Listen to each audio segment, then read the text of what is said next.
Recently, James Gunn released a new sneak peek for his upcoming Superman film, and against my better judgment, I decided to watch it.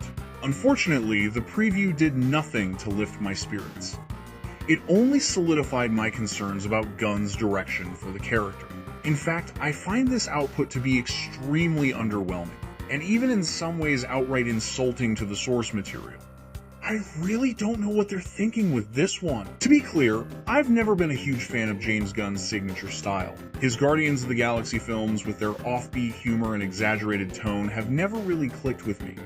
That same brand of dumb jock comedy seems to have made its way into Superman, and the results are, frankly, disappointing.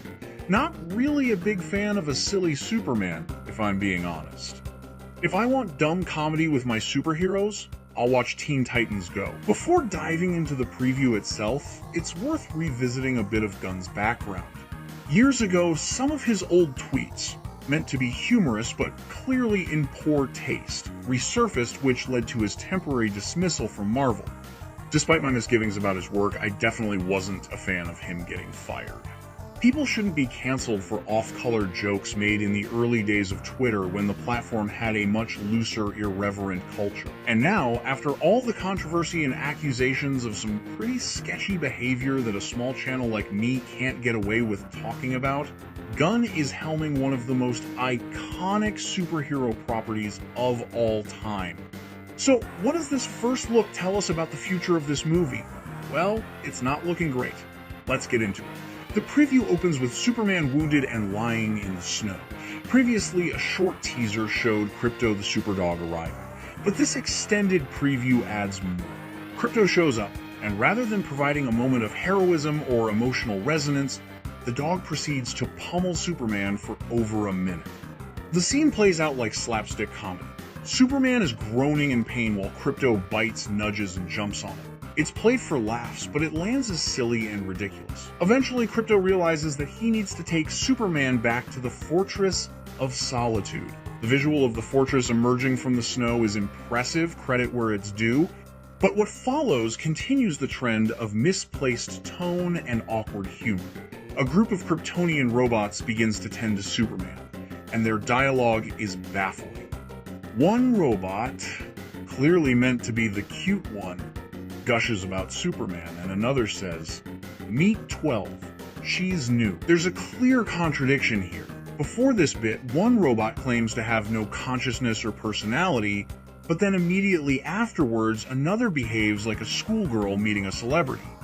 I don't think I have to explain why the tonal inconsistency in this scene is extremely jarring.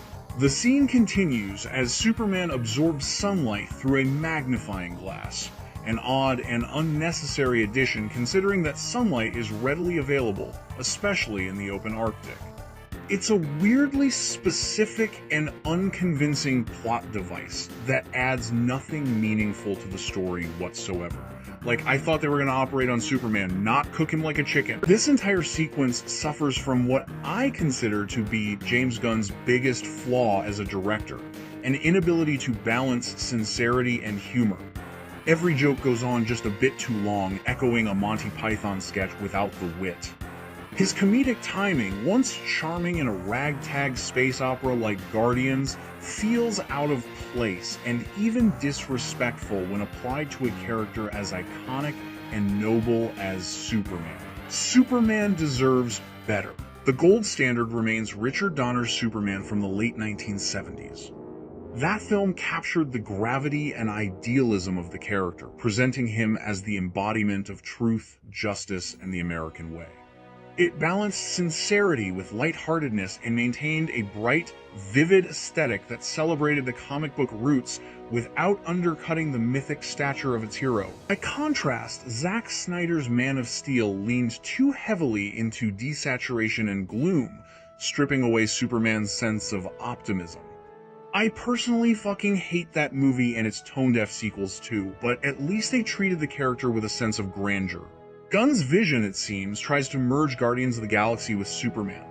A tonal mismatch that flattens the mythos into parody. Superman isn't supposed to be a joke machine or a quirky misfit. He's meant to be inspiring, charming, and noble, the ideal to which we all aspire. Reducing him to a Chris Pratt-esque goofball surrounded by one-liners and slapstick misses the point entirely. In short, the preview for Superman is a letdown. It misunderstands the tone, the character, and the legacy of the Man of Steel. I have no hope that this movie will be good. Genuinely awful. I hope I'm wrong, but I don't think I am. With all that out of the way, if you enjoyed this breakdown and want more honest takes on the state of modern media, be sure to hit that like button, subscribe, and ring the bell so you don't miss the next deep dive. And if you've seen the preview yourself, let me know your thoughts in the comments. Did it work for you, or are you as concerned as I am? Let's talk about it. Until then, peace out.